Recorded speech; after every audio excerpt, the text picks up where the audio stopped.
भारत और चीन के बीच पूर्वी लद्दाख में सीमा को लेकर गतिरोध जारी है। दोनों देशों के बीच अप्रैल 2020 में विवाद बढ़ गया था, जिसे सुलझाने के लिए अब तक कई दौर की बैठकें हो चुकी हैं। रविवार को इस मामले पर भारत और चीन के बीच 16वें दौर की बैठक हुई। बैठक के दौरान भारत ने सख्त लहजे में चीन से पूर्वी लद्दाख में सभी विवादित इलाकों से जल्द सैनिकों को हटाने पर जोर दिया। हालांकि रिपोर्ट के अनुसार गतिरोध को सुलझाने की दिशा में कोई ठोस प्रगति नहीं हो सकी है। समाचार एजेंसी के मुताबिक भारत और चीन के बीच 16वें दौर की बैठक रविवार को LAC पर भारतीय सीमा में चुशुल मोल्डो में हुई। भारत की ओर से लेफ्टिनेंट जनरल अनिंद सेन गुप्ता की अध्यक्षता में प्रतिनिधि मंडल पहुंचा था, जबकि चीन की ओर से south Xinjiang military district chief major general Yang Lin की अध्यक्षता में बातचीत हुई। ये बैठक सुबह 9:30 बजे शुरू हुई थी और रात 10 बजे खत्म हुई। इस मामले के जानकार लोगों ने बताया कि करीब 12.5 घंटे तक चली इस बैठक के दौरान भारतीय प्रतिनिधि मंडल ने अप्रैल 2020 की यथास्थिति बनाए रखने पर जोर दिया।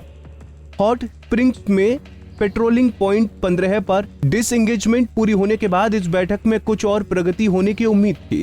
हालांकि अभी बातचीत को लेकर कोई आधिकारिक बयान नहीं आया है। रिपोर्ट के अनुसार चीन यांग चेनमो सेक्टर में कुंगरंग नाला के पास पेट्रोलिंग पॉइंट 15 से सभी सैनिकों को पीछे बुलाने के लिए तैयार नहीं हुआ। बताया जा रहा है कि चीन की पीपल्स लिबरेशन आर्मी ने इस बार PP-15 के लिए अपना काउंटर प्रपोजल रख दिया है, जिसकी विस्तार से समीक्षा की जाएगी। इस प्रस्ताव में चीन ने पीछे हटने के लिए क्या शर्त रखी है, अभी इस बारे में ज्यादा जानकारी नहीं मिल सकी है। 16वें दौर की सैन्य बैठक से पहले 7 जुलाई को बाली में भारत के विदेश मंत्री S जयशंकर और चीनी समकक्ष वांग यी के बीच भी पूर्वी लद्दाख में जारी विवाद पर चर्चा हुई थी। G20 के इतर दोनों देशों के बीच 1 घंटा चली इस बैठक के दौरान S जयशंकर ने चीनी विदेश मंत्री के सामने गतिरोध को जल्द हल करने पर जोर दिया था।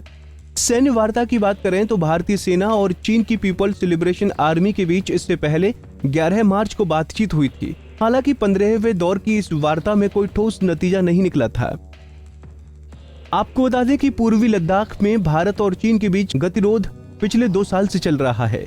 विवाद की शुरुआत अप्रैल-मई 2020 में हुई थी। 15 जून को गलवान घाटी में भारत और चीन के सैनिकों के बीच हिंसक झड़प हुई, जिसमें भारत के 20 जवान शहीद हो गए। चीन को भी इस झड़प में भारी नुकसान पहुंचा था। चीन ने सिर्फ 4 सैनिकों के मारे जाने की बात स्वीकार की, जबकि विशेषज्ञों का अनुमान था कि ये संख्या काफी ज्यादा है। इस हिंसक झड़प के बाद से पूर्वी लद्दाख में सीमा पर दोनों देशों ने जवानों की तैनाती में इजाफा किया।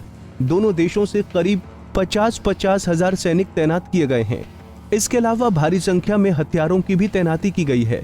भारत और चीन ने पूर्वी लद्दाख में जारी गतिरोध को सुलझाने के लिए अब तक कई दौर की सैन्य एवं राजनीतिक वार्ता की है। इनके परिणाम स्वरूप कुछ इलाकों से सैनिकों को पीछे हटाने का काम भी हुआ है।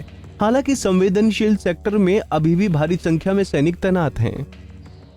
हमसे जुड़े रहने के लिए हमारे YouTube चैनल को सब्सक्राइब करें और नई वीडियो की नोटिफिकेशन के लिए बेल आइकॉन को दबाएं।